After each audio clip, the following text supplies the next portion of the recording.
Genesis chapter 1 tells us that during the creation week, God formed and ordered the entire world.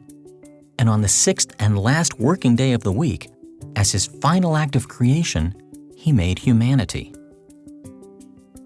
Listen to Genesis chapter 1, verse 26. God said, "Let us make man in our image, in our likeness, and let them rule over the fish of the sea and the birds of the air, over the livestock, over all the earth, and over all the creatures that move along the ground." The first thing Scripture says about humanity is that we're the image and likeness of God.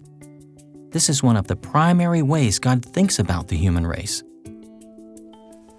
So when the Bible talks about human beings being made in God's image and likeness, really what that's saying essentially is that everything that humans are, everything that humans do, images God.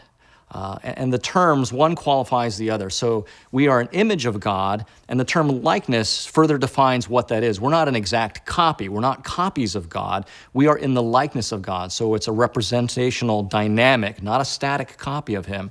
Everything that we are images God. We can't lose sight of the fact that the essential idea is that humans, when God wanted to make a being that represented him, he made humanity. Our discussion of humanity as images of the true God will divide into 3 parts. First, we'll explore the biblical vocabulary of image and likeness. Second, we'll consider Jesus as the perfect image of God. And third, we'll describe our authority as God's images. Let's look first at the vocabulary of image and likeness.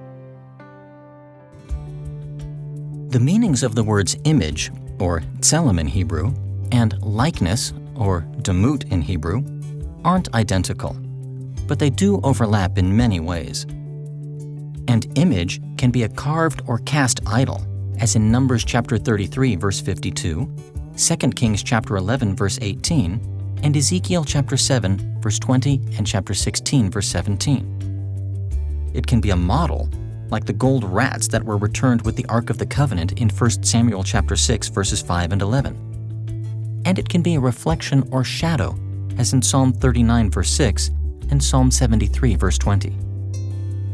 By contrast, the word likeness never identifies an idol, but it does refer to statues like the bronze bulls in 2 Chronicles chapter 4, verse 3.